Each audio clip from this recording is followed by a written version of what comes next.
శ్రీరామాయ నమః, శ్రీమతే రామానుజాయ నమః. సంకల్పించినటువంటి కార్యం నిర్విఘ్నంగా జరగాలని విశ్వక్సేన ఆరాధన అనేటువంటి కార్యక్రమాన్ని నిర్వహించారు. ఇతరత్రా మనం చూస్తే గణపతిని పూజిస్తారు ఏ విఘ్నాలు కలగకుండా. శ్రీవైష్ణవ సంప్రదాయంలో విష్ణు పారిషదుడైనటువంటి విశ్వక్సేనుణ్ణి ఆరాధించిన తర్వాతే విష్ణు సంబంధమైనటువంటి ఏ పూజనైనా సరే ఆరంభించడం జరుగుతుంది. ఎలాగైతే మనకిక్కడ ఒక ఏర్పాటు చేసిన తర్వాత చీఫ్ వచ్చి మొత్తం అంతా చెక్ చేసి ఇక్కడ పరిస్థితులన్నీ బాగానే ఉన్నాయి అని చెప్పేసి ఎలాగైతే నిర్ధారించి సర్టిఫై చేస్తారో అలాగే ఇక్కడ జరిగేటువంటి కార్యక్రమం నిర్విఘ్నంగా కొనసాగటం కోసం విశ్వక్సేనుణ్ణి ఆరాధించి విష్ణుమూర్తి యొక్క సైనాధ్యక్షుడైనటువంటి ఆయన ఇక్కడికి వచ్చి చేస్తాడు. విశ్వమంతా వ్యాపించినటువంటి సైన్యం ఎవరికైతే ఉందో ఆయనకే విశ్వక్సేనుడు అని పేరు. ఒకసారి విష్ణులోకంలో ఉన్న సందర్భంలో దేవతలు రాక్షసులు యుద్ధం చేస్తున్నారుట. ఆ సందర్భంలో దేవతలందరూ ఓడిపోతున్నటువంటి సందర్భంలో అందరూ వచ్చి విష్ణుమూర్తిని శరణు వేడితే ఆ సందర్భంలో కుముదుడు అనేటువంటి ఒక పారిషదుడు వస్తాడు. అయ్యా, ఇంత దానికి మీరు వెళ్ళాలా, నేను వెళ్ళి ఆ కార్యాన్ని నిర్విఘ్నంగా పరిసమాప్తి చేసి వస్తాను అని చెప్పి దేవతలందరికీ కూడా జయాన్ని చెట్టిపెట్టాడు. ఆ సందర్భం నుంచి అప్పటి నుంచి ఆయన విశ్వక్సేనుడి యొక్క పదవిని పొందడం జరిగింది. యస్యద్విరదవక్త్రాద్యాః పారిషద్యాః పరశ్శతం అని చెప్పినట్లుగా ఆయనకు ఉన్నటువంటి సైన్యం మొత్తం కూడా కరిముఖులు, మొత్తం ఏనుగు ముఖం ఎలాగైతే ఉంటుందో అలాంటి వారందరూ కూడా ఆయన సైన్యంలో ఉంటారుట. ఈ జరిగేటువంటి కళ్యాణం ఎటువంటి విఘ్నాలు లేకుండా ఉండటం కోసం అటువంటి విశ్వక్సేనుణ్ణి ఆరాధించడం జరిగింది.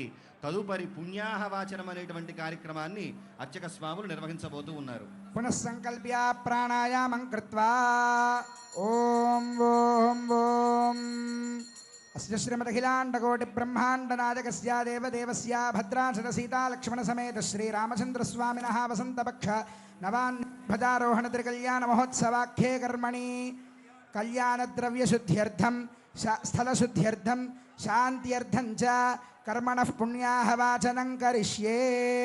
స్వపురతః ధాన్యపీఠేష్వలంకృతం కుంభం నిక్షిప్య ఏషు ధావతి పవిత్రే పరీషిచ్యతే ఉక్తైర్యజ్ఞేషు వర్ధతే ఆ కలశే ఏషు ధావతి శ్యేనో వర్మ విగాహతే అభిద్రోణాకనిక్రదతు తత్కలశం గంధోదకేనాపూర్య గంధద్వారాందురాధర్షాం నిత్యపుష్టాంగరేషిణీం ఈశ్వరీం సర్వభూతానాం తామిహోపహ్వయే శ్రియం. ఆపో వా ఇత్యభిమంత్రియా ఆపో వా ఇదగుం సర్వం విశ్వభూతాన్యాపః ప్రాణా వా ఆపః పశవ ఆపోన్నమాపో మృతమాపః సమ్రాడాపో విరాడాపః స్వరాడాపశ్చందాగుష్యాపో జ్యోతిగుష్యాపో యజోగుష్యాపః సత్యమాపః సర్వా దేవతా ఆపో భూర్భువః సువరాప.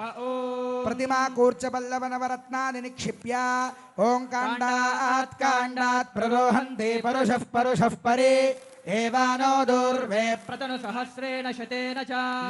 పుణ్యాహవచన కార్యక్రమం అయింది. ఈ పుణ్యాహవచనంలో ఒక కలశాన్ని స్థాపించి ఆ కలశంలో ఆ జలాధిష్టాన దేవత అయినటువంటి వరుణాంతర్యామి పుండరీకాక్షుణ్ణి ఆవాహనం చేస్తారు. కలశ రక్షణ కోసమని సుదర్శనుణ్ణి ఆవాహనం చేసి ఆ కలశాన్ని షోడశోపచారములతో పూజ చేసిన తర్వాత బ్రాహ్మణులు వేదవేత్తలైనటువంటి వారంతా కలిసి పుణ్యాహం పుణ్యాహం పుణ్యాహం అంటూ వారంతా ఈరోజు మంచి రోజు, ఈరోజు మంచి రోజు అని చెప్తారు. పుణ్యాహం అంటే మంచి రోజు అని అర్థం. అలాగే ఈరోజు మంచి రోజు అని చెప్తూనే పుణ్యాహం కర్మణోస్తు అంటారు. పుణ్యాహం కర్మణోస్తు అని అంటే ఈరోజు చేస్తున్నటువంటి తిరుకళ్యాణ మహోత్సవము అనేటువంటి ఆ కర్మ ఉన్నదే దానికి ఈరోజు మంచి రోజు అని అంటారు. అలాగే స్వస్తి భవంతో బ్రువంతు, జరిగేటువంటి ఈ కార్యక్రమానికి మంగళం జరగాలి అంటూ మంగళాశాసనం చేస్తారు. వృద్ధిం భవంతో బ్రువంతు అంటూ ఈ కార్యక్రమం గొప్ప వృద్ధిగా ఉండి అందరికీ సుఖ సంపదలను కలుగజేయాలి అని ప్రార్థిస్తారు. ఇలా ప్రార్థించిన తర్వాత ఆ కలశంలో ఉండేటువంటి తీర్థాలను వేదమంత్రములతోటి అభిమంత్రణం చేస్తారు. వాటిని ఆ తీర్థములను పవిత్రం చేసేటువంటి ఒక మంత్రములుగా వేదములు చెప్పాయి. అటువంటి ఆ మంత్రములతో పవిత్రమైనటువంటి ఆ తీర్థాన్ని ఇక్కడికి వచ్చినటువంటి మనపైన, మనం తీసుకొచ్చినటువంటి ద్రవ్యములపైన, మనం కూర్చున్నటువంటి స్వామివారి కళ్యాణం జరిగేటువంటి చోట దాన్ని ప్రోక్షిస్తారు. అలా ప్రోక్షించడం వలన స్థలశుద్ధి, ద్రవ్యశుద్ధి, ఆత్మనశుద్ధి అని ముందుగా మనం అందరం కూడా శుద్ధి కావాలి. అదేవిధంగా మనం ఉన్నటువంటి ఈ ప్రాంతమంతా శుద్ధి కావాలి.